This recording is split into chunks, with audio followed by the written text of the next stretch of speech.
ஜைனப் ரலியல்லாஹு அன்ஹா, அவரது கணவர் அபுல் ஆஸ். கடந்த ஜும்மாவில் அவர்களை பற்றி நாம் விரிவாக சொன்னோம். மிகச்சிறந்த பண்பாளர். ஜைனப் ரலியல்லாஹு அன்ஹா மதீனா வந்த பிறகு ஒரு காலகட்டத்தில் அவர் காஃபிராகவே இருக்கிறார். அவர் வியாபாரத்திற்கு போறார் சாம் நாட்டுக்கு. அவர் சிறந்த பண்பாளர், நாணயஸ்தர் என்ற காரணத்தால் அவரோடு நிறைய பேர் வியாபாரத்துல கூட்டாகுவார்கள். பணத்தை கொடுத்து லாபத்துல பங்குதாரங்கள் என்று அவர்கள் கொடுத்து அனுப்புவார்கள். அது மாதிரி நிறைய நபருடைய பணங்களை முதலீடாக பெற்றுக்கொண்டு அவர் வியாபாரத்திற்கு செல்கிறார். சென்று பெரும் லாபத்தோடு திரும்பி வரும் பொழுது சில முஸ்லிம்கள் அவரை கைது செய்வதற்காக முயற்சித்தார்கள்.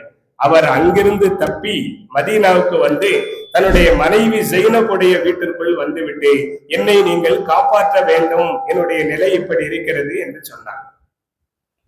ஜைனப் ரலியல்லாஹு அன்ஹா உடனே அதற்கு சம்மதித்தார்கள். மறுநாள் ஃபஜ்ர் தொழுகை, நபி அவர்கள் தக்பீர் கட்டி தொழுகை நடத்தி கொண்டிருக்கும் போது இவங்க பின்னால வந்து சத்தமிட்டு, அல்லாஹ்வின் தூதரே, என் கணவர் அபூ ராஃபிக்கு நான் பாதுகாப்பு தந்திருக்கிறேன் அப்படின்னு சொன்னார். தொழுது முடிச்ச பிறகு நபி அவர்கள் அந்த பாதுகாப்பை ஏற்றார்கள். ஆணோ பெண்ணோ அடிமையோ எஜமானோ இஸ்லாத்தில் ஒருவர் பாதுகாப்பு கொடுத்து விட்டால் அது ஏற்றுக்கொள்ளப்படும் என்று அறிவித்தார்கள். இப்ப அந்த அபுல் ஆசுடைய உயிருக்கு பாதுகாப்பு கிடைச்சிருச்சு.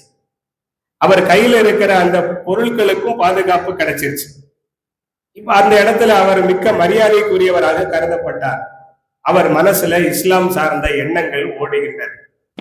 இப்ப சில பேர் சொன்னாங்க, உங்களுக்கு இஸ்லாத்தின் மீது ஒரு ஈர்ப்பு வந்துருச்சு, நீங்க இங்கேயே இஸ்லாத்தை ஏற்றுக்கொண்டு இங்கேயே நீங்கள் தங்கி விடலாம், இந்த பொருளும் உங்க கையில இருக்கும், உங்க மனைவி பிள்ளைகளும் உங்களோடு இருப்பார்கள், உங்களுக்கு உயிருக்கு நிகரான மாமனார் பெருமானார் ஸல்லல்லாஹு அலைஹி வஸல்லம் இங்கதான் இருக்காங்க, ஆக எல்லாம் இங்கே இருக்கும்போது